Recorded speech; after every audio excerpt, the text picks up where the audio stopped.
Fallout 2 compared to Fallout 1 is a longer and harder game in quite a few ways. Fallout 2 makes a couple of changes over Fallout 1. Most of them make the game harder, whereas few others are just small quality of life changes, such as being able to transfer more than 999 coins or caps in the first game. But then the game is a lot harder with various other changes, such as the game doesn't start you out with a 10mm or anything like that. You start out with a spear. Then enemies seem to show up in higher numbers in this game, as well as, well, the first game, the beginning of the game walks you through several areas that have items for you. The game practically gives you everything you need to get started, whereas Fallout 2 does none of that. You're completely on your own. You've got to figure everything out. You've got to get any item you want. The game doesn't give you anything, whereas Fallout 1 starts you off strong, and if you know what you're doing, you can absolutely kick the game's ass. Fallout 2, even if you do know what you're doing, you're probably going to have a hard time starting out. So I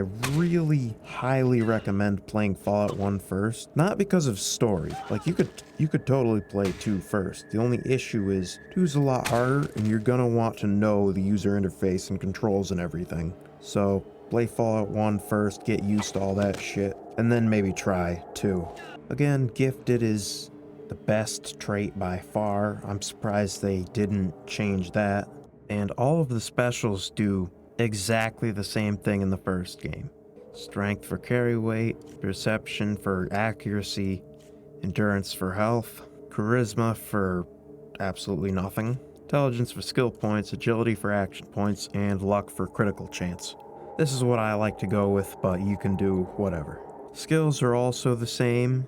I would almost recommend getting unarmed or melee, because it would help you out in the early game, but at the same time, it will outlive its usefulness fairly quickly, so I can't really recommend getting that. Yeah, the game starts you off with literally nothing, except for a spear, and it's literally called Spear. I didn't know it was literally called Spear, but cool, I guess. So a very basic overview of this story is that your tribe is gonna die out because their crops aren't growing well and everything sucks. People are sick and dying, this, that, and the other thing. So you're the chosen one and you get to prove your worth in this stupid temple and then head out into the wasteland to try and find a Gek to restore your tribe's plants or something. I don't think it's ever explained what exactly the Gek is or how exactly it works, but apparently it can magically save the tribe. Then you start in this frickin' temple. You have to fight a bunch of ants and scorpions. Problem is, I can't frickin' hit them. And of course, if your build uses melee, you wouldn't have an issue here. But any other build, well, dealing with this place is gonna be a major pain because you can't hit anything.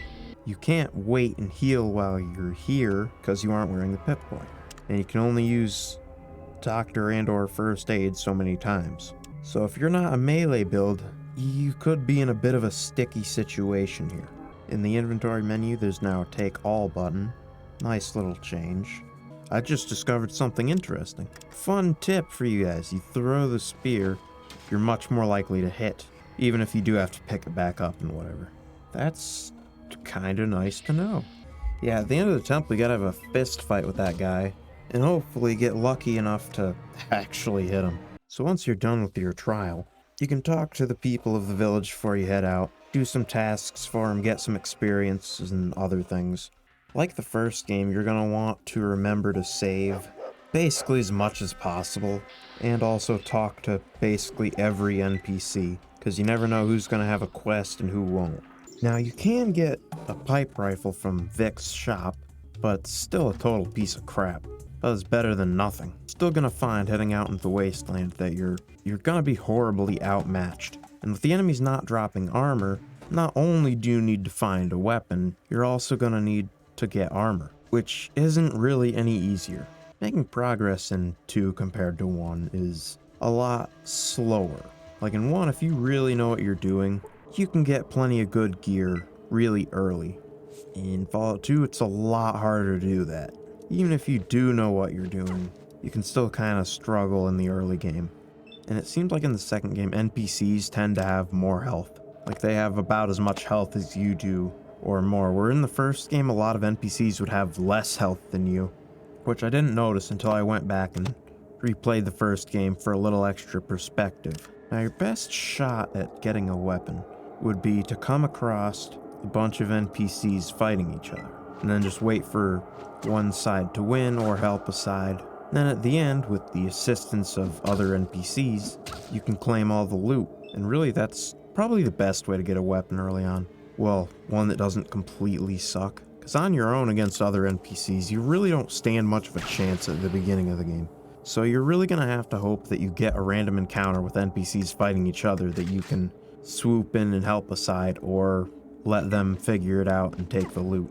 And in this game, it's going to take you longer to get a companion, because the first one you need to get, that you can get, you either need to complete a quest, a fairly tedious one involving fighting a ton of golden geckos, or pay up with cash, which you're not really going to have any at the beginning of the game, so that's not a very viable option. Somehow I just managed to hit the wrong person, I think 3 times in a row. The RNG in this game just seems to screw with me a lot more than it does in the first game. Although, I don't know, it really does seem unusual just how bad the RNG likes to screw me. Just enemies across the board in this game seem to be tougher, whether they have more health, or spawn in larger numbers, or have better weapons, or whatever. But they did fix companions a bit as well. You can assign weapons and armor to companions and trade to them like you would normally trade with your companions, rather than having to pickpocket items off of them. And I think in this game the light level has more impact on your accuracy.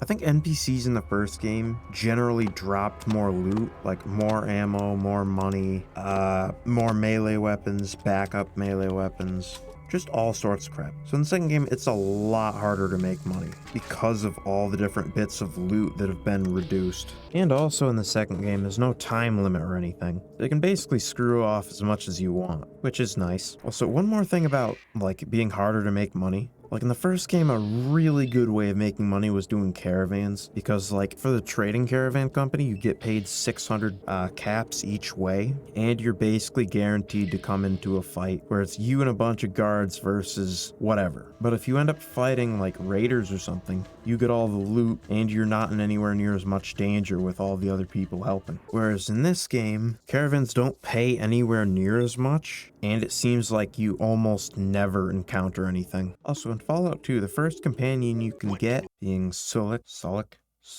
I don't know. But anyway, in order to get him to follow you, you either need to pay off his debt of $500, or you can do the quest to track down the hunter Smiley, who's trapped in a cave full of golden geckos, and then ask for his debt to be paid off for as a reward. Thing with that is, taking on the golden geckos with only a pipe rifle, it's gonna be pretty hard. In just about any fight you go into against enemies with weapons, you're probably gonna lose. Unless, like I said, you could get 2 different parties of NPCs taking each other out. That's really your only chance at making money or getting items early game. That's really your only chance. You're just not strong enough to take on anyone. The second game adds in a lot more guns, especially in small guns and big guns. I don't think energy weapons have changed. Well, no, there's the laser pistol and plasma pistol. Were those in the first game? I don't remember. But there's definitely a lot more small guns and big guns. I swear she just said it was 500. Now it's 350. Fallout 2 really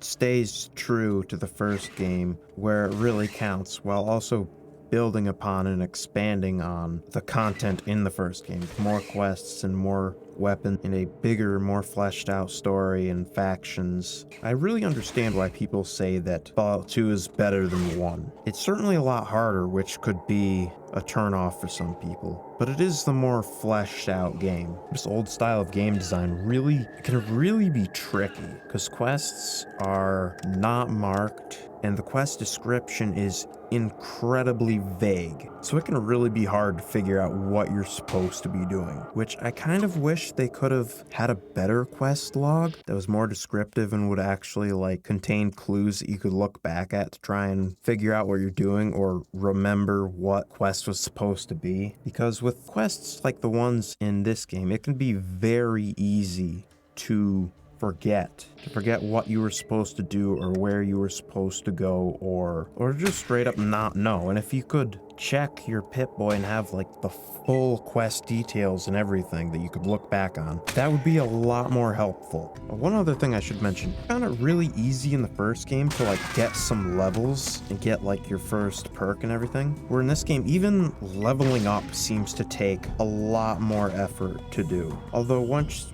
you get going in the game, combat can definitely be pretty fun once you get like some decent gear and can actually take on a lot of enemies. Also, Fallout 2 kind of has a reputation system behind the scenes. It doesn't obviously tell you when you're doing something bad. You have to know what would be bad and what wouldn't be. And the game will actually react to it. Like, I've had certain shops wouldn't sell me anything because my reputation was bad. And I've also had shops not sell me anything for being a do-gooder. And that's just one example. I'm pretty sure there's more to it than just that. Overall, it's kind of hard to say whether I like Fallout 1 or 2 better. 2 has a couple of convenient changes, but it is a lot harder. But at the same time, that harder difficulty does make for better progression. Where in the first game, if you know what you're doing, it's far too easy to get really good gear early on. This game seems to be a lot harder, though I'm sure there's still plenty of ways that you could cheese the game. It's not anywhere as easy as it is in 1. So, should you play Fallout 2? Well, definitely play 1 first, and if you like 1, then play 2. That's kind of my definitive conclusion.